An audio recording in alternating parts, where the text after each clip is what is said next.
Froggy Goes to School by Jonathan London, illustrated by Frank Remkevich.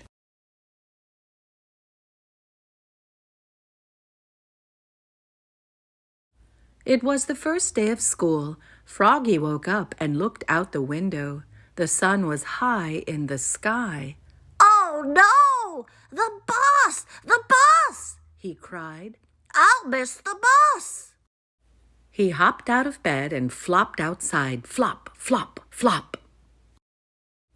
The school bus was leaving. "Wait! Wait!" he yelled and took a mighty hop.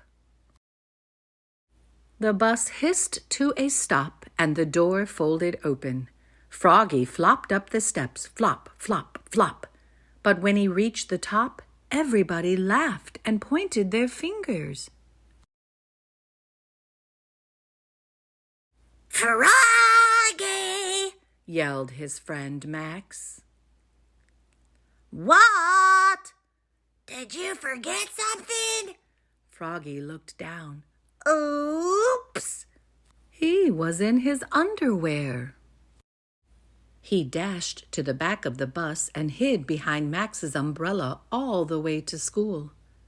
At school, he hopped behind bushes. He tried to hide behind the flagpole. He rolled down the hall like a bowling ball, and in class, he pretended to be a flower pot. "Froggy!" called his teacher. "What?" But it wasn't his teacher at all. It was his father. Froggy rubbed his eyes. He had been dreaming. He was still in bed. "Rise and shine, Froggy," said his father. "It's the first day of school." This time Froggy got all dressed. Zip, zoop, zup, zoot, zup, zup, zap. Then he flopped into the kitchen. Flop, flop, flop. He tried to pour milk on his bowl of flies, but the carton flew out of his hands. "You're just nervous about school, Froggy," said his mother. "Everybody is, the first day." "Not me!" cried Froggy. And together they leapfrogged all the way to the bus stop. Flop, flop, flop. At school, Froggy found his name tag on his table. He liked his name. It was the first word he knew how to read. It was the only word he knew how to read. He read it aloud, louder and louder. "Froggy! Froggy!" cried his teacher, Miss Witherspoon. "What?" "Hush, dear. It's time to pay attention." But it was hard to pay attention. He squirmed. He looked out the window at the falling leaves. He felt like a leaf, falling, falling. Plop! He fell out of his chair. "Oops!" "Kindly stay in your seat, dear," said Miss Witherspoon. "We'll sit on the floor at circle time." At circle time, Miss Witherspoon said, "Now, children, today I'd like you to tell us what you did last summer. Who wants to go first?" Froggy shouted, "Me, me, me, me, me!" And so did Max.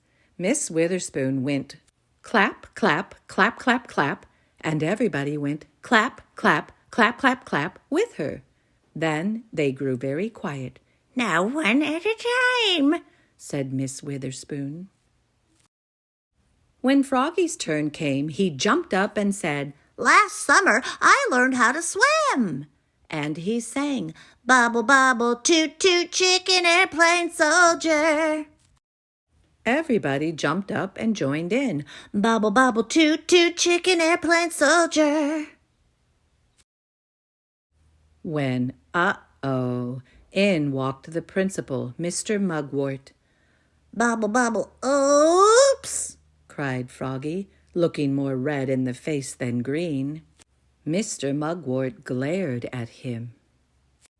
Then he joined in. "Bubble, bubble, toot, toot, chicken airplane soldier," till the bell rang for recess.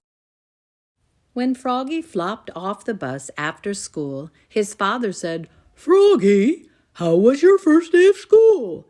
"Great," said Froggy. "I taught the principal how to swim." That's nice," said his mother. "But where's your lunchbox and baseball cap?" "Oops, I left them at school." "Oh, Froggy, will you ever learn?" said his mother. "That's why I'm going to school, Mom." And together they leapfrogged all the way home. Flop, flop, flop.